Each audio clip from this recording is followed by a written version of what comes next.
The 9 to 5 grind was soul-crushing enough, and all I wanted was to unwind with a novel, maybe even get some sleep.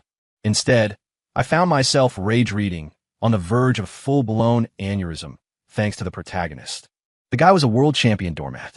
Caught between getting angry and getting even, he chose to get pathetic, letting his girlfriend and her male bestie walk all over him until he was broke, alone, and dead from depression. Seriously? Now, I was even more wired. My mind was a hornet's nest of frustration. Lying in bed, only one thought echoed in my head. If that were me, I'd make that cheating pair pay. Dearly. My eyes snapped open to a piercing headache and the low, indistinct chatter of a crowd. Where am I? I muttered, rubbing my temples. I looked around and found myself tucked into the corner of an upscale coffee shop. Carter, are you even listening to me? A sharp, feminine voice cut through the fog. I looked up.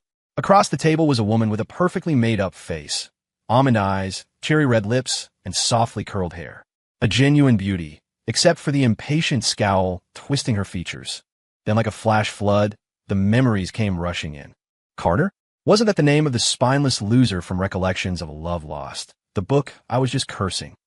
The one whose story was so infuriating I'd skip to the end just to see him die. I had somehow become Carter Evans, the chump who gets played by his girlfriend, Chloe Vance, and her so-called best friend, Liu Zhao, only to end up broke and dead. System binding successful. A cold, mechanical voice echoed inside my skull. Mission: change the protagonist's fate. Make those who harmed you pay. Rewards: wealth, skills, physical enhancement. A system. I nearly laughed out loud. We're saved. It seemed even the universe couldn't stand the original Carter's weakness and sent me to rewrite the ending. Carter, what are you smirking at? Chloe snapped, slapping the table and drawing a few curious glances. I've told you a million times, Leo is just my best friend. Can you stop being so insecure? I followed her gaze to a young man in designer casual, where weaving through the tables, 2 coffees in hand. Liu Zhao, the snake who called Carter his bro while sleeping with his girlfriend.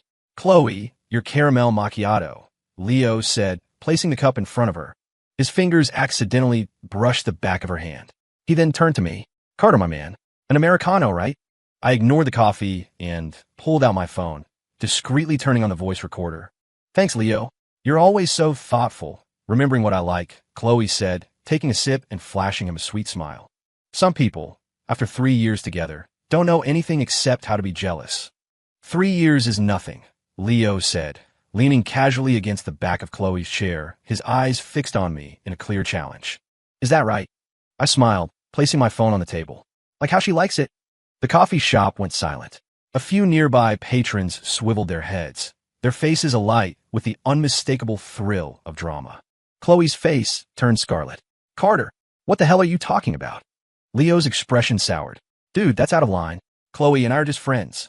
Friends who text, I miss you at 2 in the morning. I opened my photo gallery and held up a screenshot of the text Leo had sent her last night. Friends who have bestie dates 3 times a week that I'm never invited to.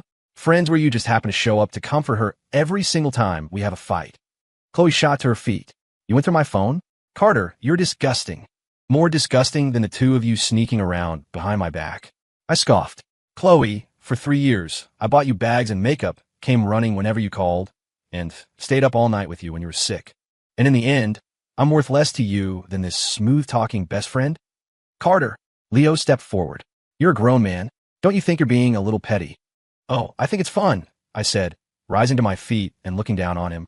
And don't stand so close to me. You might not like what happens next. I turned back to Chloe. Starting today, you can be friends with whoever you want.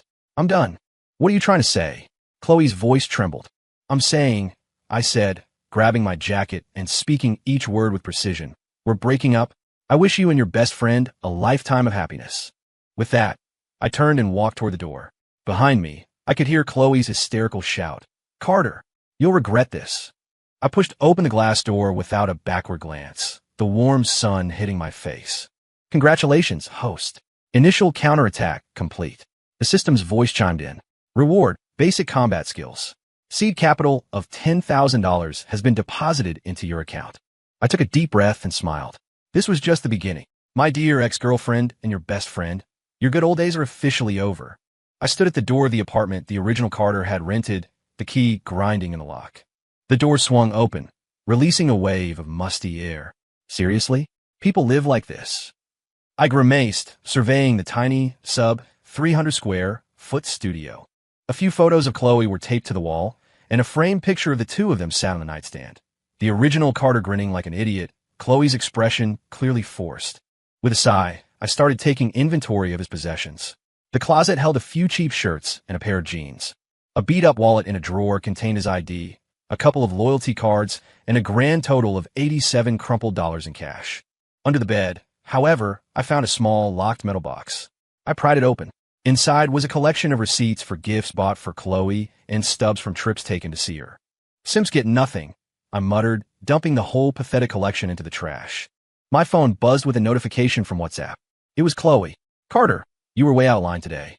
You need to apologize to Leo, in person, or I'm never speaking to you again. Is she for real? What kind of twisted logic is that? I sneered and tossed the phone onto the bed.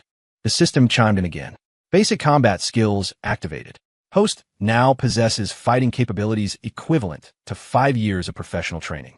Instantly, a warmth spread through my muscles as a flood of combat techniques poured into my mind. I instinctively dropped into a fighting stance, my body moving through a fluid series of attacks and defensive maneuvers.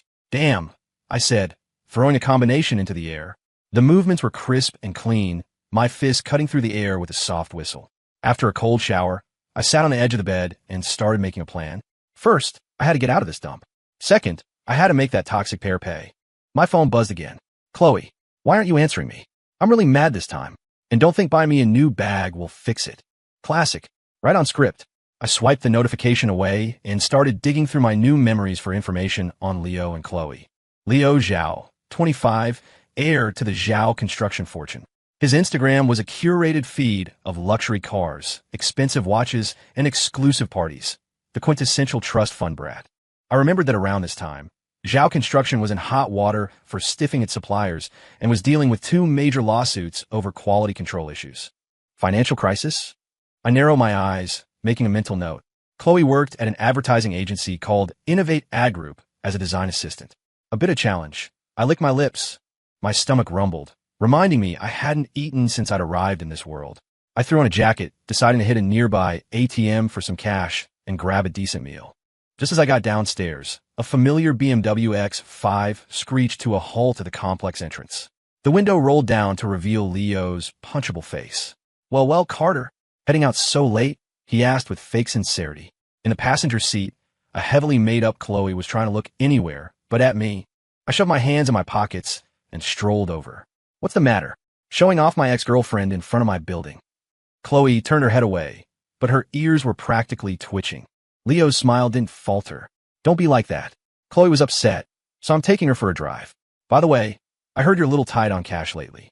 If you need help, just ask. I noticed his right hand was resting casually on Chloe's thigh, and she wasn't pushing it away. No, thanks, I said, a knowing smirk spreading across my face. You, on the other hand, things must be tough with the family business, right? I heard a few suppliers are getting ready to sue. Leo's face fell. What are you talking about? Also, I leaned closer to the open window, my voice low. Didn't I tell you to stay away from me? Before he could react, I delivered a resounding slap across his smug face. So satisfying. You have to strike when the iron is hot. This was just an appetizer. I had no interest in watching their shocked reactions. I turned and walked away, Chloe's shrill yelling fading behind me. After withdrawing $5,000 in cash, I found a decent-looking restaurant and treated myself to a steak. By the time I got back to the apartment, my phone was ringing, this time from an unknown number. Hello. I answered. Mr. Carter Evans, a steady male voice asked. This is Trevor Hayes, from Hayes Capital. I heard you have some unique insights into the financial markets. I frowned. Mr. Hayes, I think you have the wrong number. The man on the other end chuckled. This afternoon, you analyzed Zhao Construction stock, predicting it would plummet by 30% within 2 weeks. I happened to be sitting at the table behind you. I thought back. I might have muttered something to myself while I was eating. Thanks to my foreknowledge, I knew Zhao Construction was about to get exposed for cooking their books, causing their stock to crash. You have sharp ears, Mr. Hayes, I replied cautiously. Are you interested in stopping by my office tomorrow for a chat? I'm very interested in your analysis, Trevor Hayes said, his tone leaving no room for refusal. I considered it for a second. It would be my honor. Hanging up, I couldn't help but smile. Trevor Hayes was clearly a power player. He managed to track me down in just a few hours. I started packing. I couldn't stand another day in this hellhole. As I was taping up a box, the doorbell rang. Through the peephole, I saw Chloe. Her eyes were red and swollen, like she'd just been crying. "Carter, I know you're in there. Open up," she yelled, pounding on the door. I leaned against the door, calmly lighting a cigarette. "What is it? Why would you do that to Leo? He didn't do anything wrong." Chloe's voice was thick with tears. "You're coming with me to apologize to him right now." I almost laughed out loud. "Who do you think you are, telling me what to do? What's the problem? I hit him instead of you." "You." She was shaking with rage. "Carter, you've changed. You were never like this." "You're right. I have," I said, pulling the door open and looking down at her. "The old Carter is dead. You and your best friend killed him." Chloe stumbled back, intimidated by my presence. What? What do you want?" I took a step forward, forcing her back until her back was against the hallway wall. "Listen to me," I said, planting a hand on the wall next to her head and leaning in close. "From now on, I make the rules. And what you and Leo Zhao owe me, I'm going to collect with interest." I stepped back into the apartment and slammed the door in her face. I could hear her muffled curses and the sound of her stomping away, but I was already at my computer, researching my meeting for tomorrow and planning my next investment. Trevor Hayes' office was on the top floor of the most prestigious skyscraper in downtown Austin.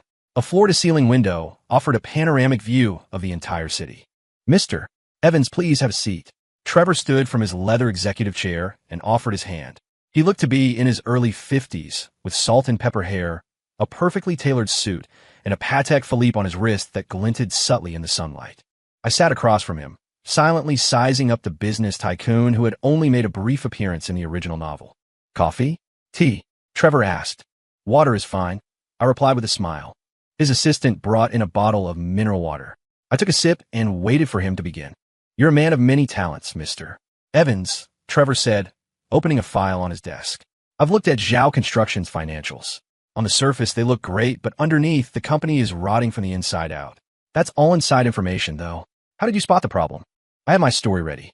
The construction sector as a whole is in a downturn, yet Zhao is expanding aggressively. Their capital chain has to be stretched thin.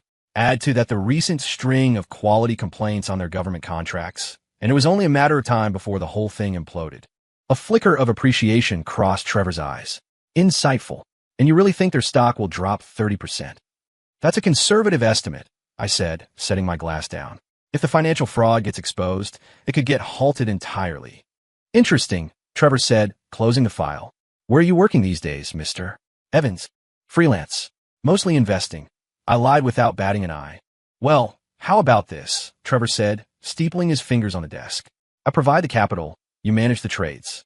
We split the profits 70-30. I get 70. I laughed. "Mr. Hayes, I provide the intel and the strategy, and I only get 30%. "Young man, do you have any idea how many people would kill for a chance to work with me?" Trevor narrowed his eyes. "But none of them can guarantee you a 30% return in 2 weeks, I said, looking him straight in the eye. 50-50, or I find another partner." Silence descended on the office. The clouds outside drifted slowly past, casting shifting shadows on Trevor's face. "Ha ha!" He suddenly burst out laughing. "I like you.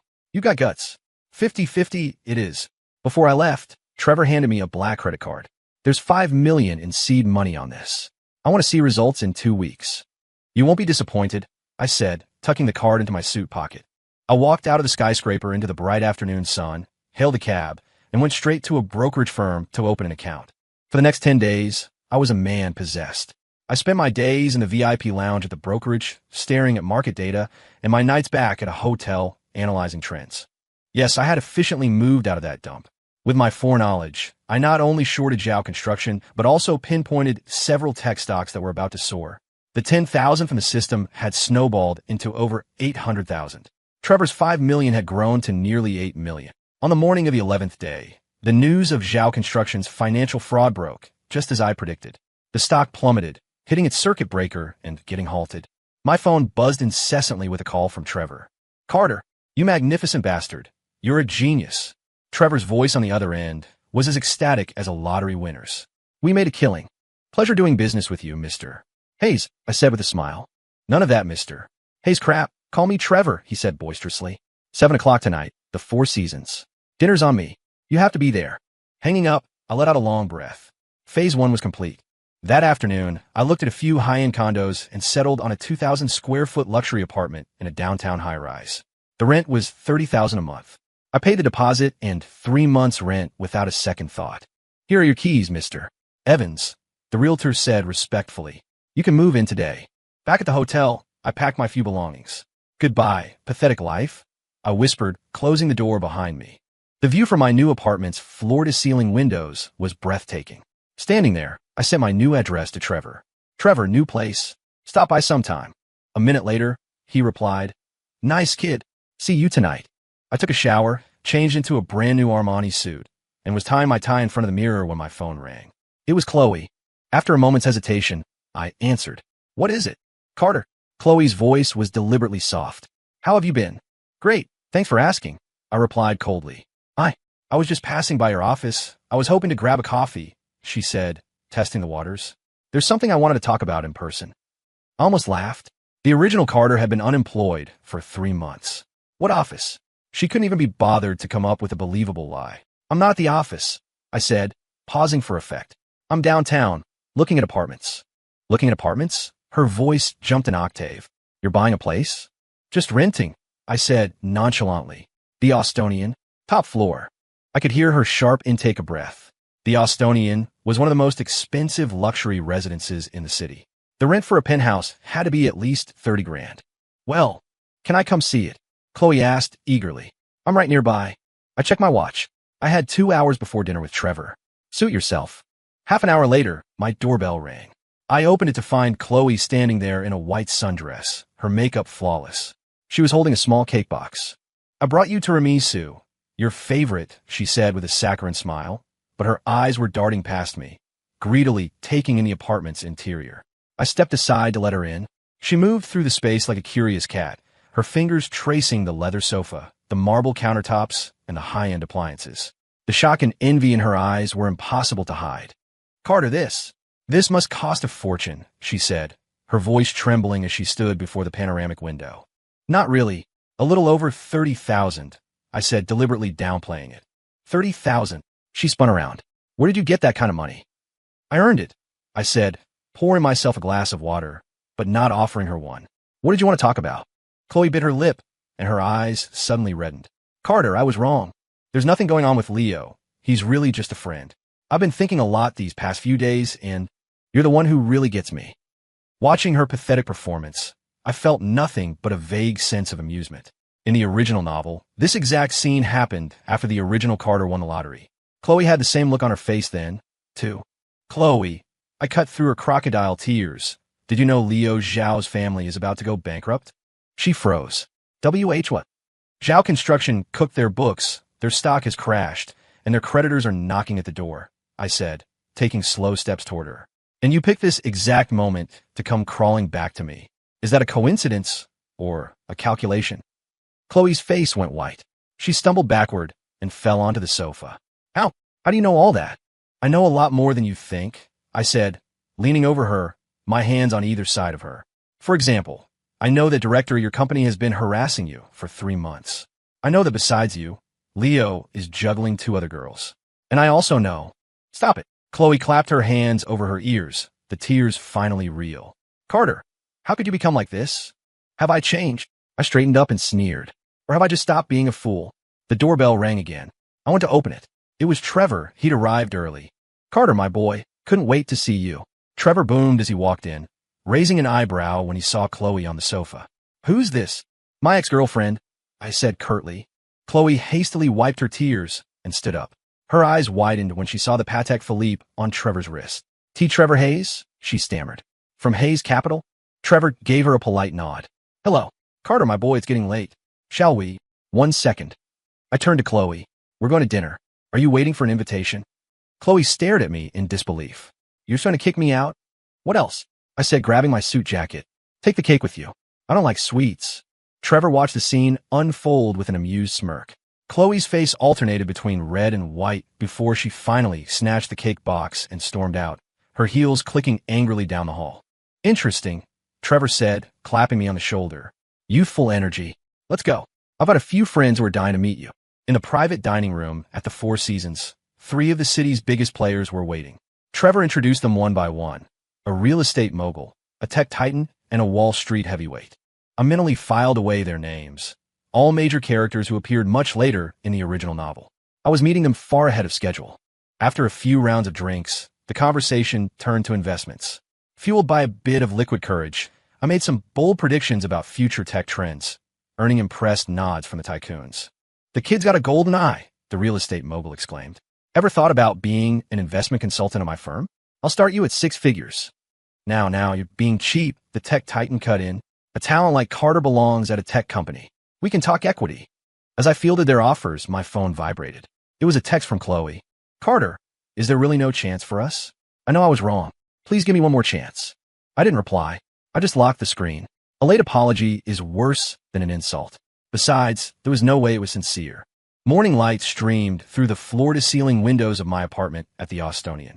I stood in the open-plan kitchen, brewing a cup of coffee. My phone lit up with a bank alert. Balance: $2, 857, 643. Since my arrival in this world, my net worth had multiplied nearly 30-fold.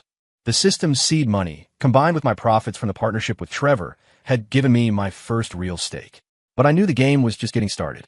As the aroma of coffee filled the room, I opened my laptop and pulled up a business plan I've been working on for the past few nights.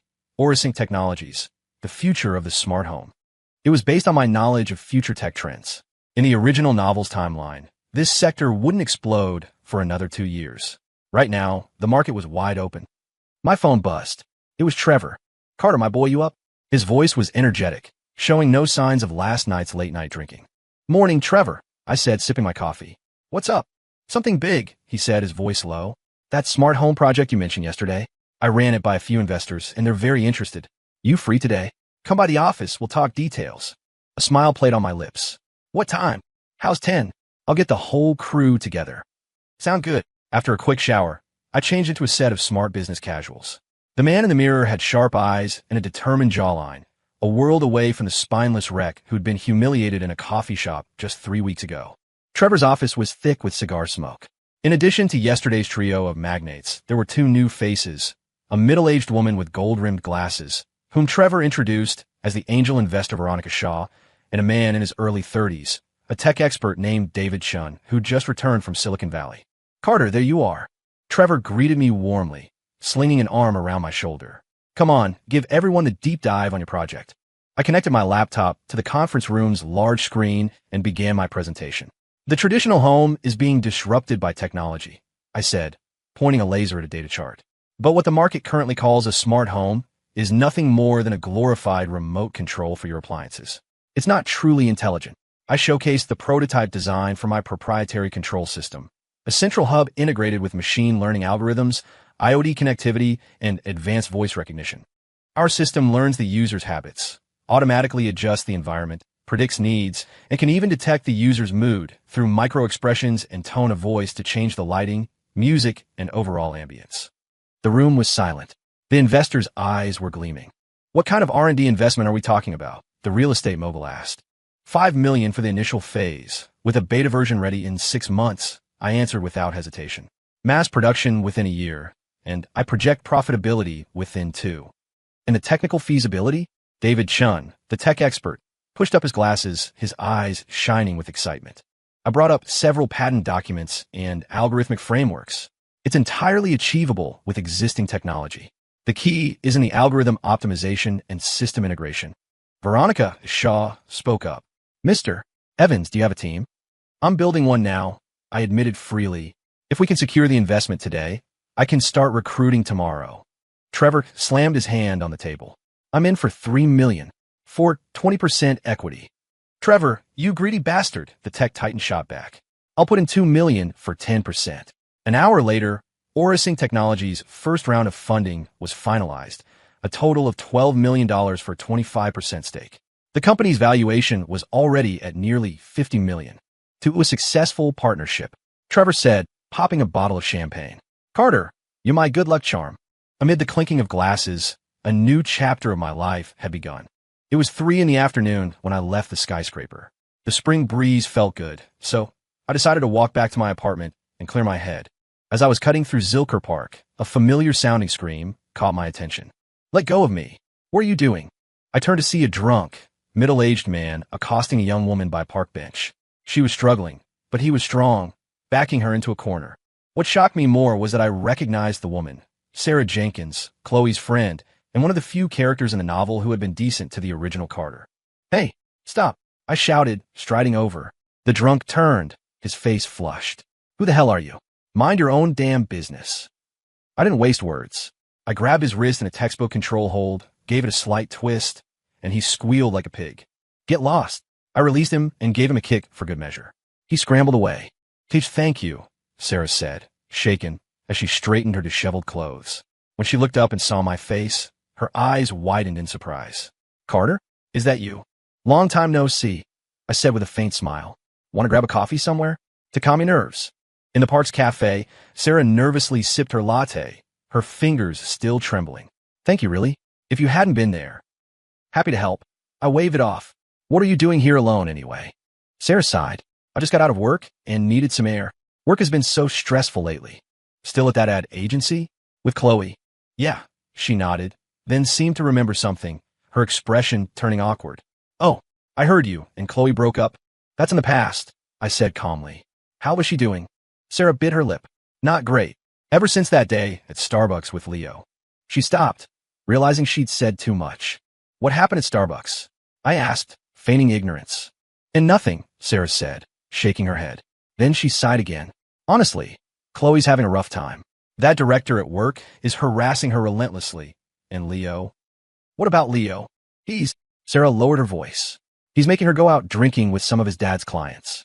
One of them, a guy named Vince, is really handsy. I sneered internally. In the novel, this happened much later. My arrival had clearly accelerated the timeline. Why doesn't she just say no? Leo told her it's crucial for his family to get an investment, Sarah said with a bitter smile. Chloe's trapped. The director is pressuring her at work, and Leo is using her. She was crying yesterday, saying how much she regrets breaking up with you. I drank my coffee, my face impassive. You make your bed, you lie in it. Sarah looked at me, surprised. Carter, you've changed so much. You never would have talked like that before. People change, I said, shifting the topic. You said work is stressful? What do? I'm a graphic designer. I'm on this huge project right now, and the client is a nightmare. We're on the 15th revision, and they're still not happy. She rubbed her temples, the dark circles under her eyes obvious. An idea sparked. Interested in a new job? I just started a tech company, and I'm looking for a UI designer. Sarah's coffee cup froze midair. You started a company. Or Sync Technologies. We're in the smart home space, I said, handing her a freshly printed business card. The pay is 30% higher than what you're making now. 9 to 5, no overtime. Sarah took the card, her eyes widening. CEO? Carter? What? Interview tomorrow? I asked with a smile. She hesitated for a moment, then nodded. Okay. We exchanged contact information. As we left the cafe, the sun was setting. Carter, Sarah asked suddenly, do you hate Chloe? I looked towards the distant skyline. Some things you just have to do. Otherwise, you can't move on. Before we parted ways, Sarah seemed to make a decision.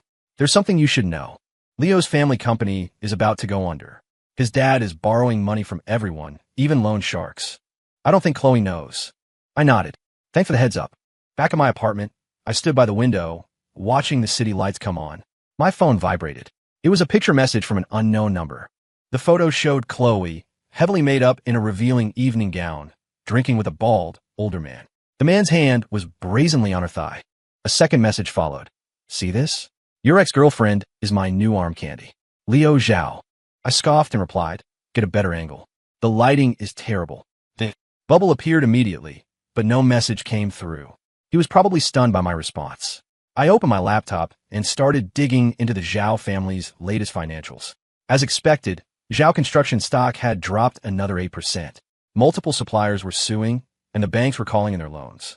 Desperate measures, I murmured, dismissing Leo's pathetic taunt. The next morning, Sarah arrived on time for her interview at the temporary office space I'd rented. She brought a portfolio of her design work. It was clean, modern, and had an international flair. You're very talented, I said after looking through it, making my decision on the spot. The job's yours. $20,000 a month, full benefits. Can you start tomorrow? Sarah's jaw dropped. That's it? I'm hired? You're not going to interview anyone else. I trust my gut. I said, standing up and extending my hand. Welcome to Sync Technologies. She hesitated for a second before taking my hand. Carter, can I ask you something? Shoot. Why are you helping me? Is it because of Chloe? I saw the nervous look on her face and suddenly smiled. No, she has no influence on me. I'm hiring you because you're worth it. Sarah's face flushed red. Just as the moment was turning a bit delicate, the office door was thrown open. Chloe stood there, pale and wide-eyed, her face streaked with tears. Her expression twisted when she saw me and Sarah holding hands. Carter, you, the two of you. Her voice trembled. Sarah, how could you betray me? Sarah quickly pulled her hand away. Chloe, it's not what you think. Then what is it? Chloe screamed, storming into the room. I was looking all over for you, trying to get your help. And you told me you had an emergency. Was this your emergency? Seducing my ex-boyfriend. I watched the drama unfold with cold detachment, noticing a distinct hickey on Chloe's neck and a bruise on her wrist. Chloe, I interrupted her tirade calmly. This is my company. Sarah is here for a job interview. Now please, get out. Your company? Chloe laughed mockingly. Carter, when did you learn to be such a pathological liar? As if you could. Her words died in her throat as Trevor Hayes walked in with several other investors. Carter, my boy, Trevor stopped, raising an eyebrow at the scene. Oh, company? Chloe recognized the city's most famous business tycoon, and her face froze. Trevor, perfect timing, I said casually. Chloe looked like she'd been struck by lightning. She staggered back a few steps, then turned and fled the office. Sarah looked worriedly after her. I should go check on her. Don't. I stopped her. Adults have to live with the consequences of their choices. After the meeting, Trevor and I had a coffee. The Zhao family is on its last legs, he said suddenly. Old man Zhao came to me for a loan today. Offered me an insane interest rate. Did you give it to him? Hell no. Trevor sneered. That company is a toxic asset. Anyone who touches it goes down with it. But, he lowered his voice. I heard his son is so desperate for investors, he's even pimping out his girlfriend. My grip on my coffee cup tightened. Is that reliable? 100%. Heard it at a dinner party last night. Vince Moretti was bragging about it. Said he had a little fun with the Zhao kid's girlfriend. My temples throbbed. In the novel, Chloe was forced to sleep with investors, but that was much later, and the original Carter never found out. Which Vince? Vince the Shark Moretti. He's in construction supplies. A real bottom feeder, Trevor said with disgust. The Zhaos are clearly desperate. I silently filed the name away. The plan needed to be adjusted. That evening, I stood at my window, looking out at the city. My phone lit up. It was Chloe. I let it ring until it went to voicemail. A text message followed. Carter, I was wrong. Please give me one more chance. Leo is a monster. I didn't reply. Instead, I dialed another number. Sarah, before you start tomorrow, could you do me a favor? At the rehearsal for the Sync Technologies product launch, the venue was a hive of activity. I stood center stage, adjusting the volume on my headset, lights up by 30%.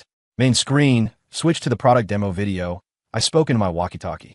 The spotlights above brightened, and the massive curved screen behind me lit up with our slickly produced promotional video.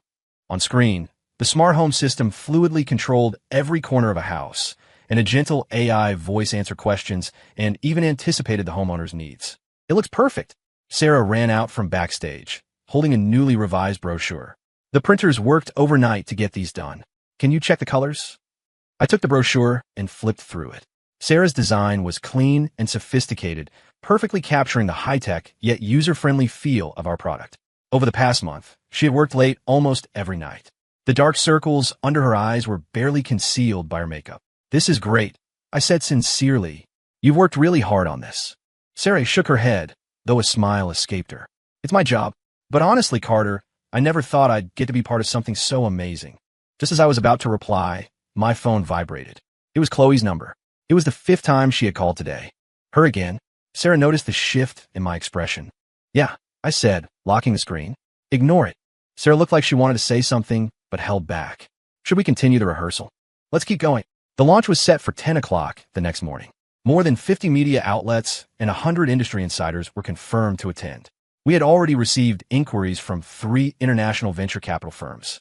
Before a product had even launched, its valuation was already being talked about in the 9-figure range.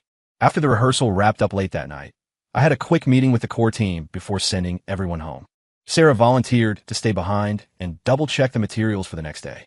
I'll give you a ride home, I offered, seeing how she was struggling to keep her eyes open. No, it's fine. I can get an Uber, she said, rubbing her eyes. You're the star tomorrow. You need to be well rested. It's late. It's not safe, I insisted. Sarah finally relented. My new car was a black Mercedes S-Class, understated but luxurious. The scent of fine leather filled the car, and Sarah was practically asleep the moment she sat in the passenger seat. Sleep if you're tired, I said, turning down the music. I'll wake you when we get there. She mumbled an incoherent reply, her head lolling toward the window. At a red light, I gently guided her head to rest on my shoulder. She murmured something in her sleep, but didn't wake up. Sarah lived in a modest apartment complex on the east side of town. When I pulled up to her building, she was still sound asleep, her long eyelashes casting tiny shadows on her cheeks in the glow of the streetlights. After a moment's hesitation, I gently woke her. Are we here? She asked, blinking sleepily. She realized her head was on my shoulder and immediately sat up straight, her face flushing red. I'm so sorry. Did I? It's fine, I smiled. Go on up and get some rest. See you tomorrow. See you tomorrow, she said, hurrying out of the car. She took a few steps, then turned back. Carter. Yeah. Thank you. Her eyes sparkled in the dim light. I watched until she was safely inside her building before driving off. It was 3 a.m. by the time I got home. I took a cold shower and stood by the window, thinking through my next moves. Leo's recent actions told me everything I needed to know. The Zhao family was cornered and desperate. They wouldn't resort to pimping out a girlfriend if they had any other cards to play. My phone lit up with a text from Sarah. Break a leg tomorrow. I know you're going to blow them all away. The simple message sent a wave of warmth through me. The next morning, the Orasync launch event was packed. I walked onto the stage in a custom-tailored suit, faced the hundreds of attendees and flashing cameras, and began my speech with complete composure. The history of human habitation is a story of the pursuit of convenience and comfort. My voice carried through the high-end sound system, filling the auditorium. And today, Orasync Technologies will usher in a new era of smart living. The demonstration went off without a hitch. Our system not only recognized voice commands with stunning accuracy, but also used machine learning to anticipate user needs. When the system dimmed the lights and played my favorite music before I even had to ask, a wave of gasps and applause rippled through the audience. During the Q&A, a reporter from a tech journal raised her hand. Mr. Evans, there are rumors that your company's technology was plagiarized from a Silicon Valley startup. How do you respond to that? The room fell silent. I didn't flinch. That is a baseless rumor. We own the intellectual property for all of our core technologies and have already filed for 17 patents. I clicked the remote, and the giant screen displayed the patent office's official filing documents. We welcome the scrutiny of our friends in the media. After the launch, investment offers flooded in. Trevor clapped me on the shoulder, beaming. Carter, my boy, we've hit the jackpot. The guys from GTC Capital just offered to buy a 20% stake for $300 million. Just as I was about to respond, Sarah rushed over, her face grim. Carter, we have a problem. She handed me her phone. The screen showed a trending news headline. Shocking. CEO of Orasync's ex-girlfriend exposes tech theft and financial fraud. The accompanying photo was of Chloe, tearfully giving an interview. What is this? I frowned. When did this happen? It was published an hour ago, Sarah said, biting her lip. It's already everywhere. Trevor snatched the phone and scanned the article, his face growing darker. What is this bitch talking about? Saw Carter steal trade secrets with her own eyes? The company is actually on the verge of bankruptcy? This is all bullshit. I, however, remained calm. Don't worry. This is Leo's retaliation. As if on cue, my phone rang. It was Leo. I answered. So, Mr. CEO, Leo's smug voice came through the line. How'd the big launch go? What do you want, Leo? I asked calmly. Straight to the point. I like that, he laughed. It's simple. I want 30% of your company's shares. Otherwise, Chloe's little interview is just the appetizer. I know you have a meeting with those American investors next week. It would be a shame if this insider info reached their ears. Let me think about it, I said, feigning hesitation. Don't think too long, Leo threatened. I want an answer by noon tomorrow. Or else. After I hung up, Trevor was pacing frantically. Carter, what are we going to do? Those American VCs are obsessed with corporate reputation. Carter, Sarah looked at me, her eyes filled with worry. What's your plan? A cold smile spread across my face. We'll play his game, and we'll win. The morale of the team had obviously taken a hit. I called everyone into the conference room. Listen up, I said, standing at the head of the room, my voice firm. Orasync technologies will not be brought down by these pathetic tactics. On the contrary, this is what will make us stronger. After the meeting, Sarah stayed behind. Carter, I got what you asked for. She handed me a flash drive. Vince Moretti's company has been supplying Zhao Construction with substandard materials for years. The two of them have been in cahoots for a long time. This drive has their transaction records and emails. There are several explicit mentions of special entertainment. And most importantly, I found an audio recording of Leo and Chloe plotting this whole thing. I plugged in the drive and quickly scanned the contents, a smile playing on my lips. Sarah, you're a lifesaver. How can I ever repay you? Sarah's face turned beet red. What? What do we do now? We strike first, I said, my playful tone gone, replaced by ice. Leo thinks he's won, but the game is just beginning. Leo Zhao would never in his wildest dreams imagine that I had already turned nearly everyone close to him. In my world, he had no secrets. The air in the Orasync conference room was thick with tension. I sat at the head of the table, looking at each member of my core team, Trevor, David, Sarah, and our new marketing director, Mark Shin. The projector displayed headlines from various media outlets covering the scandal, and our pre-IPO valuation had already taken a 15% hit.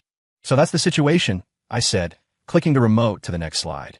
Leo Zhao is using Chloe to spread rumors, with the goal of extorting shares from the company. Trevor slammed his fist on the table. That son of a bitch. I'm going to kill him. Trevor, calm down. I motioned for him to sit. Violence isn't the answer. Then what is? Trevor demanded, still fuming. Are we actually going to give him the shares? I smiled slightly and pulled a flash drive from my briefcase. Let's watch this first. The contents of the drive left everyone speechless. The audio recording of Chloe and Leo conspiring, and the transaction records between Vince Moretti and Leo. This is dynamite. Mark exclaimed. This is more than enough to sue them for defamation. Patience, I said, pocketing the drive. Suing them now is letting them off easy. I have a better plan. I laid out my counteroffensive. Let the rumors fester for one more day while we secretly contacted a few reputable news organizations. The next morning, we would hold a press conference to not only clear our name, but also expose the entire Zhao family's criminal activities.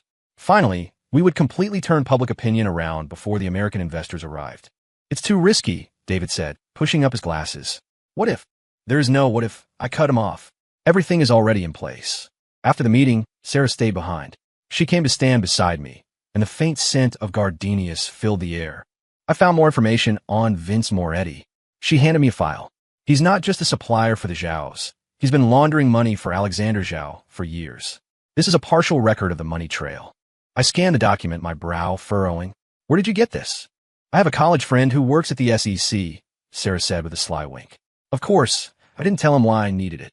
I couldn't help but reach out and gently tousle her hair. You're my guardian angel. Sarah's face flushed, but she didn't pull away. Carter, She took a deep breath, as if steeling herself. I have feelings for you, not as my boss, but as a person. I was stunned. I had sensed her affection, but I never expected her to be so direct. I know this is probably not the right time, she said, looking down, especially when you're in the middle of this war. But I was afraid if I didn't say it, I'd miss my chance. I gently lifted her chin, making her meet my gaze. Sarah, I have feelings for you too, but there are some things I have to take care of first. Understand, she said, her hand finding mine. I'll wait. I leaned in and kissed her forehead. I promise it won't be long. The Orasync press conference was held as scheduled. The room was packed with reporters, their cameras all aimed at the podium. I walked on stage in a dark blue suit, completely composed. Thank you all for coming today, I said into the microphone. Yesterday's false accusations have caused significant damage to Orasync, and today I am here to reveal the truth. I played the contents of the flash drive. When the audio recording filled the room, a collective gasp went through the crowd. The camera flashes became a solid wall of light. This is not just a case of commercial slander. It is a serious criminal conspiracy, I said grimly. The police are already involved. Reporters frantically raised their hands. I answered their questions one by one, skillfully steering the conversation toward Zhao Construction's financial troubles. Regarding the accusation that my company committed financial fraud, the reality is precisely the opposite, I said, clicking the remote. The screen displayed charts showing the financial irregularities of Zhao Construction. This is the real fraud, and the person who reported it is. I paused for dramatic effect. The room was dead silent. Mr. Vince Moretti. The bombshell sent the press into a frenzy. As a longtime partner of the Zhao family, Moretti's whistleblowing was a fatal blow. After the press conference, the narrative flipped instantly. Orisink's valuation not only recovered, but hit a new high. Zhao Construction, on the other hand, was delisted, its trading suspended indefinitely. Back in my office, Trevor burst in, roaring with laughter. "Carter, you're a god." Alexander Zhao was just taken in for questioning, and that slimeball Moretti has skipped town. "What about Leo?" I asked. "That little punk is probably hiding in a hole somewhere, shaking in his boots." Trevor slapped my shoulder. "By the way, the folks from GTC Capital arrived early. 7 o'clock tonight, private room at the Four Seasons. Don't be late." That evening, I went back to my apartment to change into a more formal suit. Just before I left, my phone rang. It was an unknown number. "Carter," a raspy male voice said when I answered. "You're ruthless." "Leo," I scoffed. "Find a safe place to hide." "Don't get cocky," he screamed into the phone. "You think this is over? I'm telling you, as long as I'm alive, you'll never know peace." "Is that a threat?" I asked calmly. "Does your family know how brave you are?" I heard the sound of something smashing on the other end. "You just wait. Don't think I don't know anything. I'll make you and that bitch Sarah Jenkins pay." The line went dead. I frowned and immediately called Sarah. "Where are you?" "At the office, just getting the materials for tonight's meeting ready." She sounded confused. "What's wrong?" "Leo just called. He threatened you." I said quickly. "I'm coming to get you right now. Do not go anywhere alone." When I arrived at the office, Sarah was waiting in the lobby. She was wearing a pale blue dress, her hair swept up in a loose bun, giving her a more mature look. "You don't have to be so worried," she said, getting into the car. "Leo can't do anything now. He's got his own problems." "Never underestimate a desperate man," I said seriously. "After the meeting tonight, I'm taking you home." The private room at the Four Seasons was opulent. GTC Capital's 3 representatives were already seated. The man in charge was a silver-haired gentleman named James Wilson, a senior partner. Dinner went smoothly. Our product demonstration was met with high praise, and Wilson even suggested that GTC could lead our next round of funding. "Mr. Evans," Wilson said after a few glasses of wine, "I'm curious.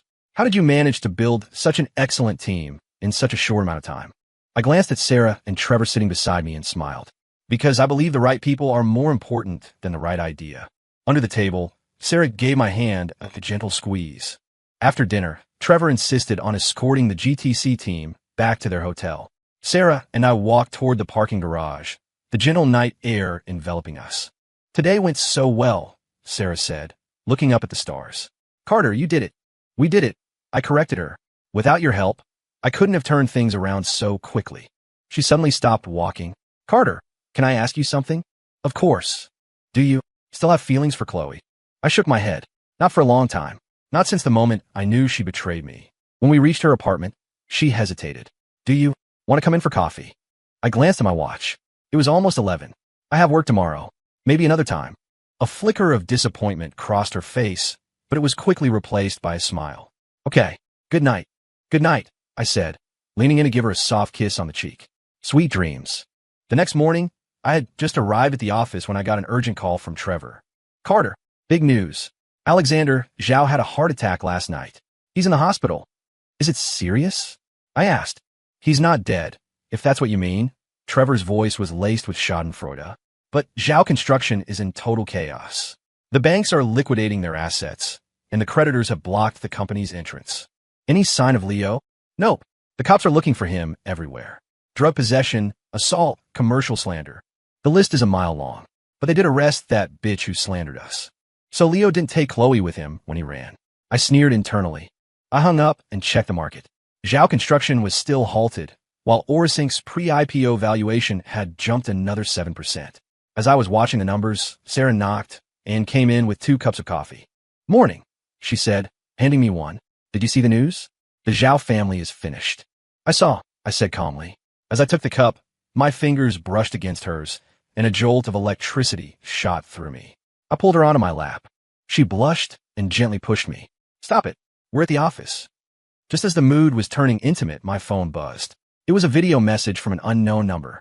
The video showed a young woman tied to a chair, her mouth taped shut, her eyes wide with terror. A text followed. "Recognize her? If not, ask your new girlfriend. Come alone to the abandoned chemical plant on the north side. Otherwise, you know what happens. Leo Zhao." I shot to my feet, the chair crashing to the floor behind me. "What is it?" Sarah asked, startled. I showed her the phone. Her face went deathly pale. Oh my God, that's my cousin Emily. Have you been in contact with her? Not really. She moved out of state after college. Sarah's voice trembled. I made a split-second decision. First, confirm your cousin's status. Sarah immediately called her family. From her increasingly horrified expression, the news wasn't good. Emily said she was going on a trip last week, and no one's been able to reach her since. Hanging up, Sarah covered her mouth, tears welling in her eyes. Carter, we have to save her. I grabbed her cold hand. Stay calm. The person Leo really wants is me. He won't hurt the hostage, not yet. I immediately dialed Trevor. Trevor, Leo kidnapped Sarah's cousin. He's at the abandoned chemical plant on the north side. I need backup, but it has to be discreet. We can't let him know we're coming. Damn it, that kid has a death wish. Trevor cursed. I'll make the arrangements, but whatever you do, do not go in there alone. After hanging up, Sarah gripped my arm. Carter, it's too dangerous. Let's wait for the police. There's no time, I said, gently pulling my arm free. I opened a hidden compartment in my desk and retrieved a tactical knife, tucking it into my waistband. Leo is cornered. He's capable of anything. Then I'm going with you. No, I snapped and softened my tone. You wait here. I promise I will bring your cousin back safely. Sarah's tears fell like broken pearls. You have to be careful. I cupped her face in my hands and gave her a firm kiss. Wait for me. The abandoned chemical plant was a notorious polluter, shut down by the city a decade ago and left to rot. By the time I arrived, the setting sun had painted the rusted-out buildings in shades of blood red. I parked my car out of sight and checked my gear. Knife, micro earpiece, high-lumen flashlight, and a stun gun Trevor had just delivered.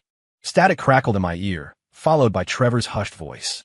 Carter, my guys have the plant surrounded, but we can't get too close. Thermal imaging shows 5 individuals in the main building.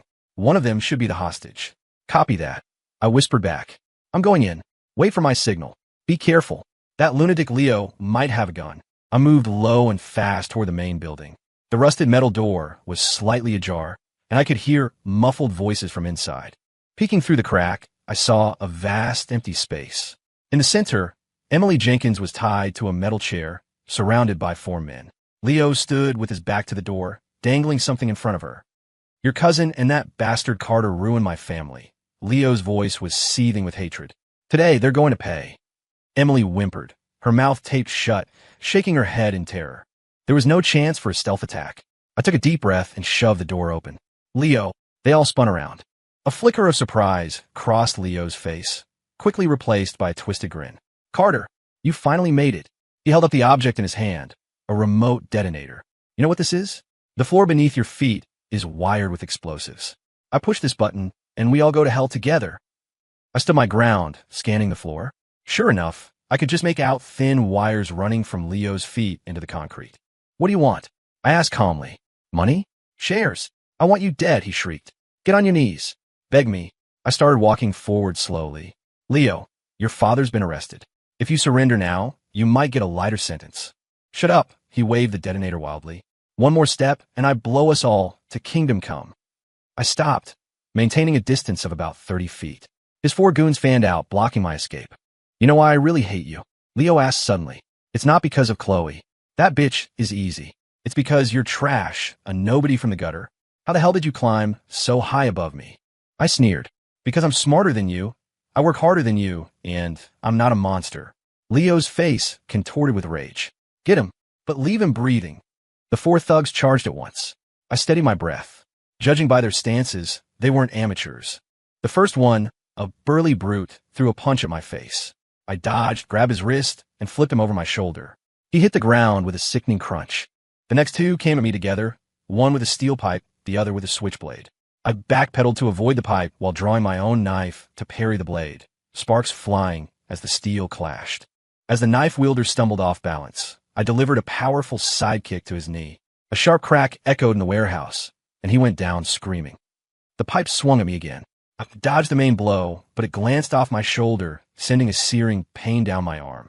Gritting my teeth, I lunged forward, my knife slicing across his forearm, drawing blood. The 4th goon tried to ambush me from behind, wrapping his arm around my neck. I slammed my elbow into his ribs, and as his grip loosened, I headbutted him square on the nose, sending him staggering back. Useless. All of you are useless. Leo roared. You can't even take down one nerd. I stood up, breathing heavily. I'd been careless. but his 4 thugs were now out of commission.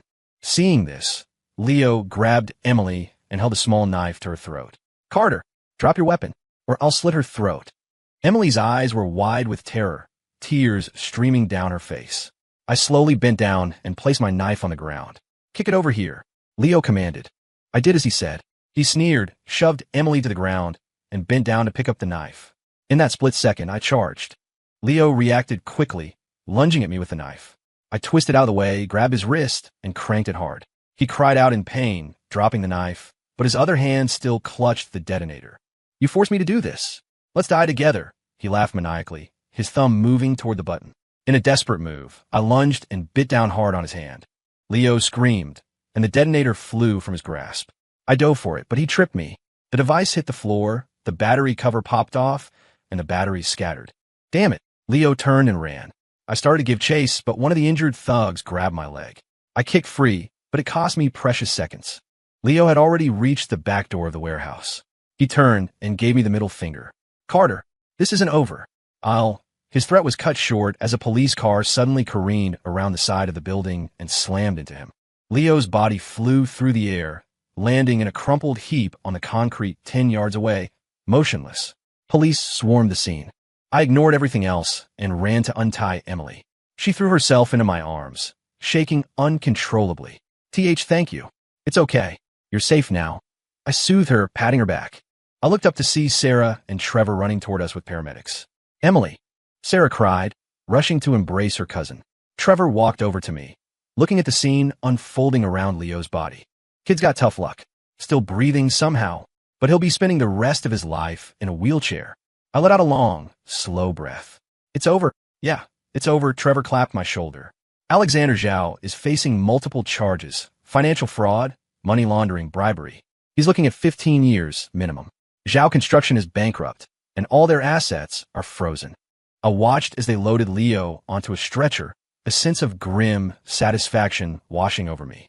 "Hey, Original Carter, I hope this counts as getting your revenge." It was late when I got back to the office.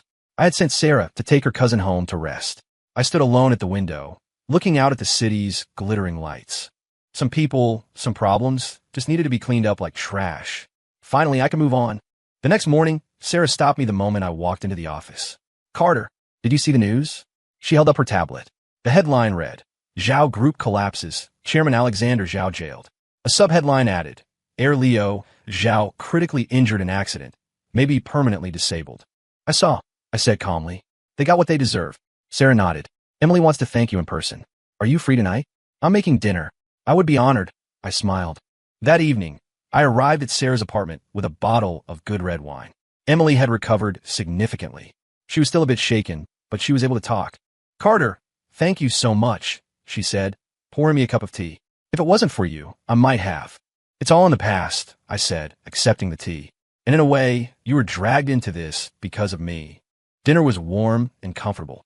Sarah's cooking was surprisingly fantastic. Afterwards, Emily tactfully excused herself, leaving Sarah and me on the balcony to look at the night sky. Sarah's cheeks were flushed.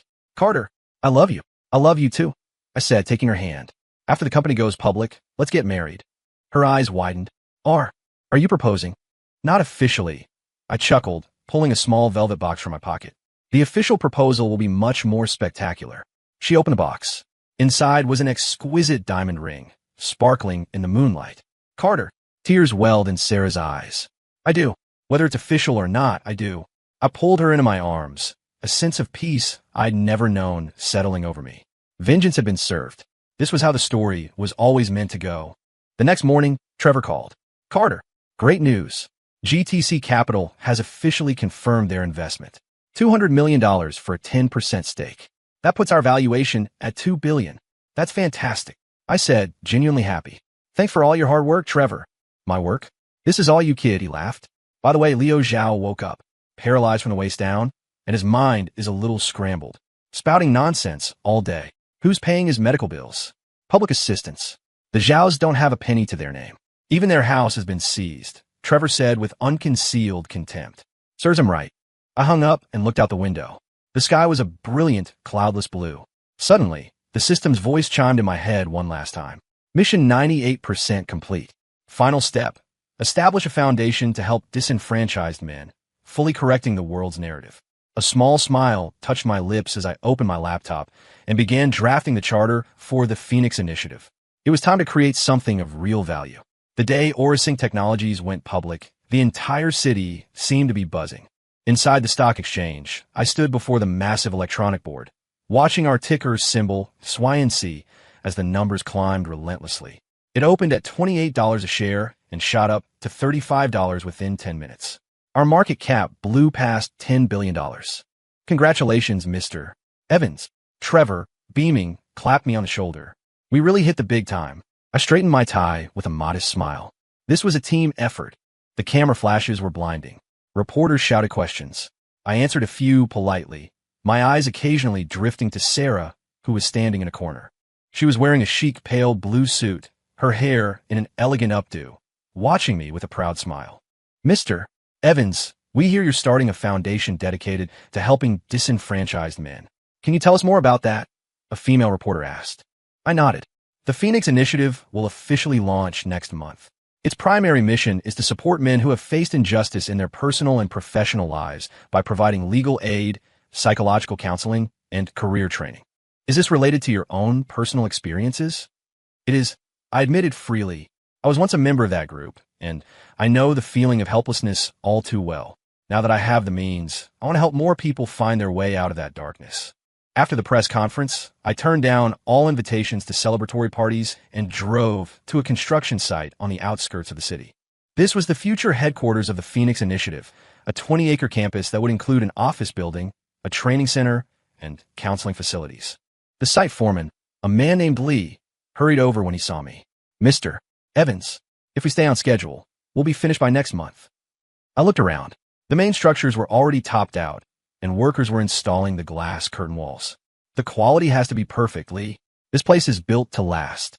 You can count on me, he said, thumping his chest. I'm personally overseeing every detail. After my inspection, I got a call from Sarah. Are you done yet? I'm waiting for you at the usual spot. Be right there. The usual spot was a small, unassuming ramen shop on the west side where Sarah and I often met. It was tiny, but the owner was a master, and more importantly, no one there knew who we were. We could just have a quiet meal. I pushed open the familiar glass door. Sarah was already at our corner table. 2 steaming bowls of tonkatsu ramen and a few side dishes were waiting. A newly minted tech mogul, still eating at a hole in the wall, she teased, winking. Moguls are people, too, I said, sitting down and inhaling the rich aroma of the broth. This is much better than the IPO party. All I did there was shake hands and drink champagne. I'm starving. Sarah passed me a pair of chopsticks. How are things coming along with the foundation? Smoothly, I said, taking a bite of noodles. It should be operational next month. I've also gotten a few top psychologists and lawyers to volunteer their time. Carter, Sarah suddenly put down her chopsticks and looked at me seriously. I'm so proud of you. I paused and smiled. Why so sentimental all of a sudden? I'm serious. Her eyes were shining. So many people, once they make it, all they think about is enjoying their wealth. But you're thinking about how to help others. That's incredible. I reached across the table and took her hand. It's because I know what it feels like to be abandoned by the world. And I added silently, it was the final step of my mission. It was dark by the time we left the ramen shop. I held Sarah's hand as we strolled along the riverbank. The night breeze was warm, carrying the first hint of summer. 3 months later, the Phoenix Initiative officially opened. During the ribbon-cutting ceremony, surrounded by distinguished guests, the long silent voice of the system echoed in my mind one last time. Mission complete. All rewards permanently unlocked. The host's life will henceforth be free of regret. Goodbye. I stood frozen for a moment, waiting for more, but there was only silence. It was gone, as if it had never been there at all. What's wrong? Sarah asked, noticing my pause. Nothing, I said, shaking my head with a smile. I was just thinking that everything is perfect.